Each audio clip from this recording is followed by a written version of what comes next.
So we're gonna have to do a voiceover on this because I recorded this already and then realized that I wasn't recording audio. So we're going to do some rotation animation, both with the tri-mesh and with textures. So the first thing I'm gonna do real quick is just make a little windmill so that we have an object to animate. Nothing fancy, just some basic shapes.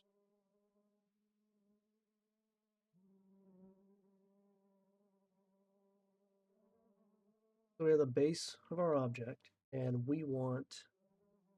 now we want to add a rod that's going to extend from it and have these sails for the windmill, and this is the object that will rotate.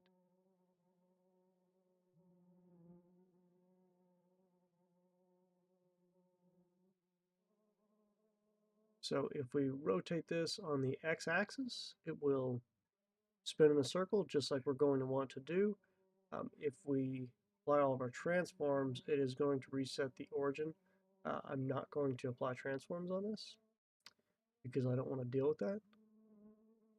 It's far easier to keep it where it is, keep the origin where it is so that it rotates perfectly along that x-axis exactly where it's sitting. So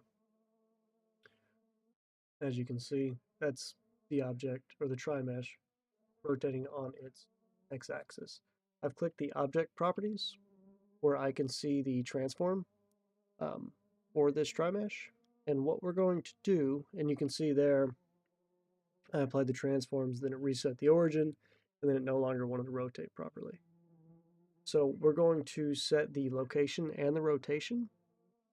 Just hit the check marks here on the transform. Do not mess, do not mess with the scale. It will cause issues. As far as I know, I haven't tried it in probably 2 years, but I mean, the Blender plugin may be able to do more now, but I've never gotten it to work, so I'm going to just go ahead and say it doesn't work. Someone can correct me if I'm wrong. Now that we've set that at the bottom, we're going to move to frame 250. We're going to rotate it.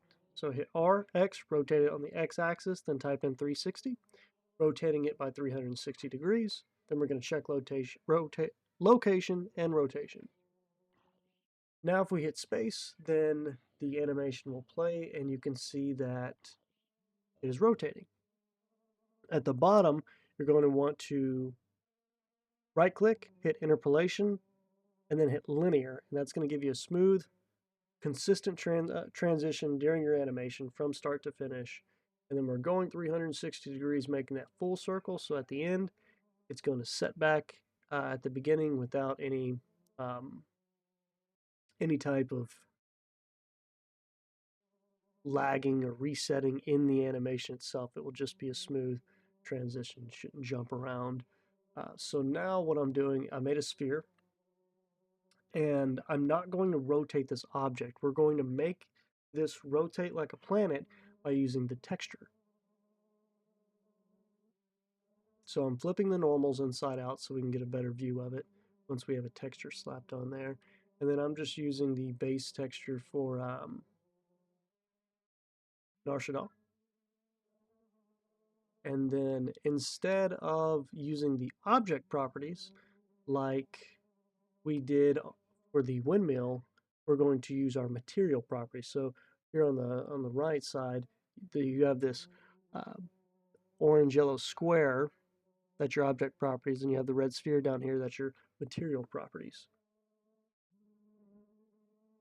So just like before, we're just going to set the location XYZ, and we're not going to mess with the scale.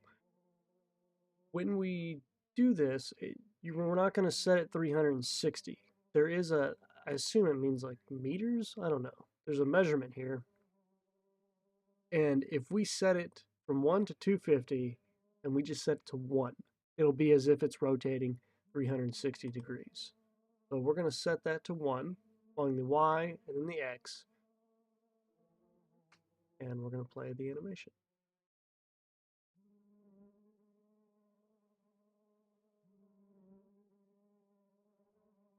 And I actually had the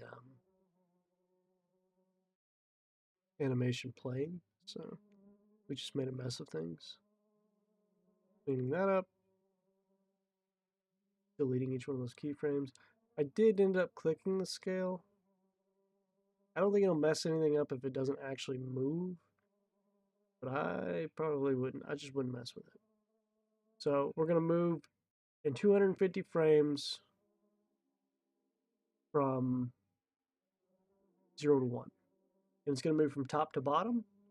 You can set your interpolation mode here so it doesn't slow down like that at the end. And then boom, you have a smooth transition from start to bottom. I did have to pause it there. Then we're going to now change this from the Y to the X.